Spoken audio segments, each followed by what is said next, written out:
My name is Brett Smith, and I am Senior Director of Government Relations for the American Iron and Steel Institute, or AISI.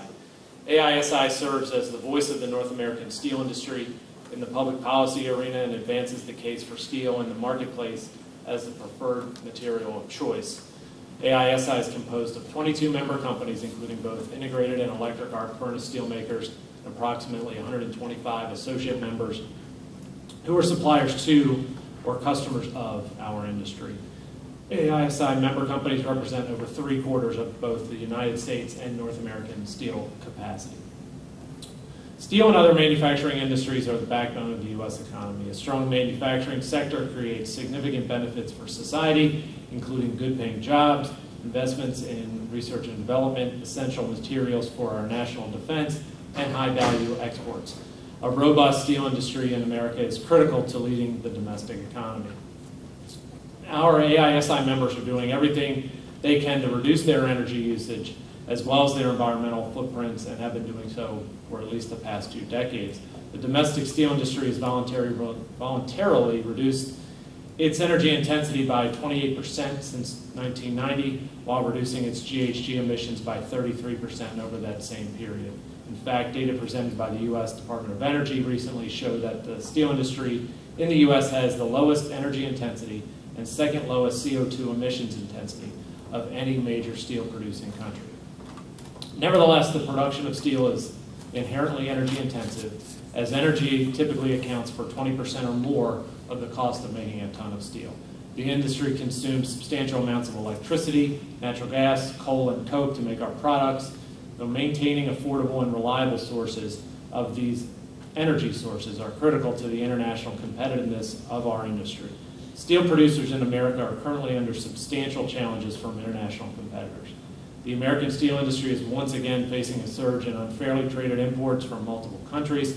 Countries like China and Turkey continue to disrupt world markets by subsidizing the production and exportation of steel by their producers. The overall surge in imports has led some steel producers to file trade cases on 5 different products, and a number of facilities have already been idled and workers have lost their jobs. In several recent cases, foreign steel producers were receiving below market rates for electricity, which constitutes a subsidy. These types of foreign government interventions are creating global overcapacity in steel and a surge of steel imports into the U.S., inhibiting our industry's ability to recover fully from the recent economic downturn.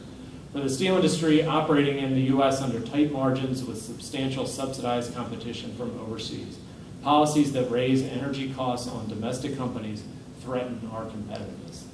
The proposed Clean Power Plan will impose direct requirements on the electric utility sector and not directly on its customers, but it's the customers that will bear the costs associated with the compliance and reliability risks of the proposal. Our principal concern is that this may lead to higher electricity costs to large industrial customers like steel, while potentially lessening the quality and reliability of the electricity supply that's essential for our industry to operate and to succeed. The economic impact will be particularly impactful for the steel industry, given the regional differences in current fuel mix for the industry. The CPP will have a disproportionate impact on coal-fired utilities, and there's a high correlation between the service area of those utilities and the location of steel production facilities. The leading states in terms of iron and steel production in the U.S. are Indiana, Ohio, Pennsylvania, Kentucky, Michigan, and Alabama. All of these states are heavily dependent on coal for their electricity production, and in turn, so is our industry. Industrial customers, especially steel producers, will be charged to offset the cost of replacing coal capacity with other sources, including the cost of transmission infrastructure. Additionally, the impact of other proposed or pending EPA regulations of the utility sector, like the mercury and air toxic standards, the cross-state air pollution rule, Clean Water Section 316B, cooling water intake structures, and coal combustion residuals will all have an impact on coal-fired utilities, and therefore threaten the availability and reliability of electricity to large industrial customers like the steel industry. Another significant concern that these proposed regulations do not reflect is that these proposed regulations do not reflect the fact that these efforts to address climate change can only be effective when undertaken on a global basis. Limitations on CO2 emissions instituted in the United States must apply at the same level of stringency to other major steel producing nations such as China. Otherwise, the competitiveness of energy-intensive, trade-exposed domestic manufacturers such as steel in the global marketplace could be lessened.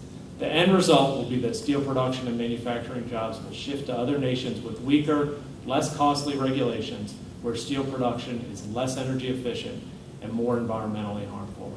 In conclusion, again, thank you for the ability to speak on this proposed rule today. The domestic steel industry has substantial concerns with the Clean Power Plan proposed by the EPA in that it may unilaterally raise the cost of electricity to large industrial customers like steel while potentially lessening the reliability of our electricity supply. It will put the steel producers in the U.S. at a disadvantage against competitors in other nations, which often subsidize electricity costs and generally have higher rates of GHG emissions. Such a result would not only be detrimental to our domestic industry and our employees, but to the larger global environment. Thank you. Thank you, Doug. Any questions from the